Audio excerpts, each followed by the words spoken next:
بسم الله الرحمن الرحيم.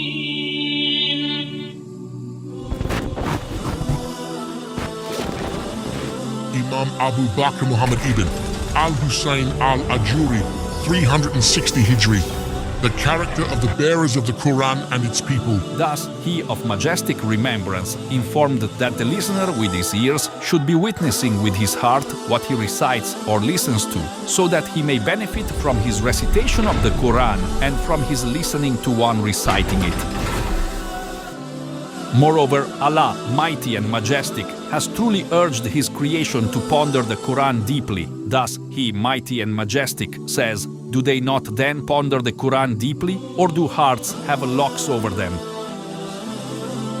He, mighty and majestic, also said, "Do they not then ponder the Quran deeply? Were it from other than Allah, they would surely have found in it much contradiction."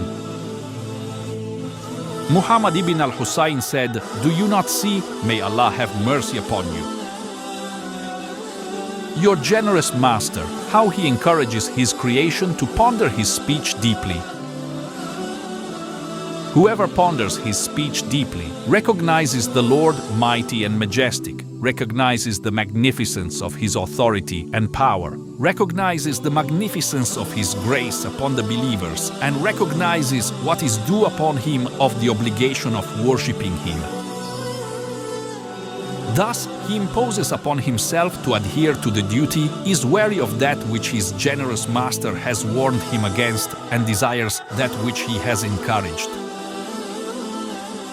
So whoever has these qualities when reciting the Quran and listening to it from others, the Quran is for him a cure. Thus he becomes rich without wealth, becomes honored without relatives, and finds solace where others have anxiety.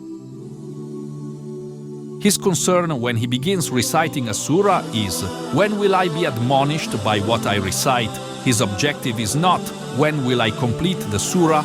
Rather, his objective is, when will I understand from Allah, mighty and majestic, His address? When will I restrain myself? When will I learn a lesson? This is because the recitation of the Quran is an act of worship, and thus cannot be done with heedlessness, and Allah is the one who grants capability for that. Muhammad ibn al-Hussein informed us. He said, Abu Bakr, Abdullah b. Muhammad b. Abd al-Hamid al-Wasiti narrated to us. He said, Zayd ibn Ahzam narrated to us. He said, Muhammad ibn al-Fadl narrated to us. He said, Sa'id ibn Zayd narrated to us. From Abu Hamza, from Ibrahim, from Al-Kama, from Abdullah Idor ibn Mas'ud, who said, do not scatter it like inferior dates, and do not chant it quickly as with poetry. Stop at its wonders, move the hearts with it, and let not your concern be the end of the surah.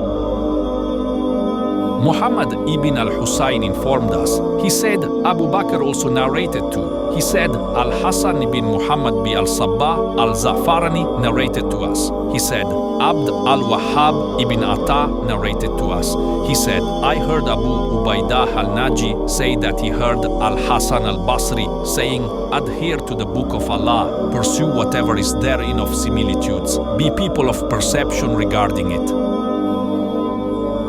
He then said, may Allah have mercy upon a slave who presents himself and his actions to the book of Allah, mighty and majestic. If these conform to the book of Allah, he praises Allah and asks him for more. But if these oppose the book of Allah, mighty and majestic, he scolds himself and returns to goodness quickly.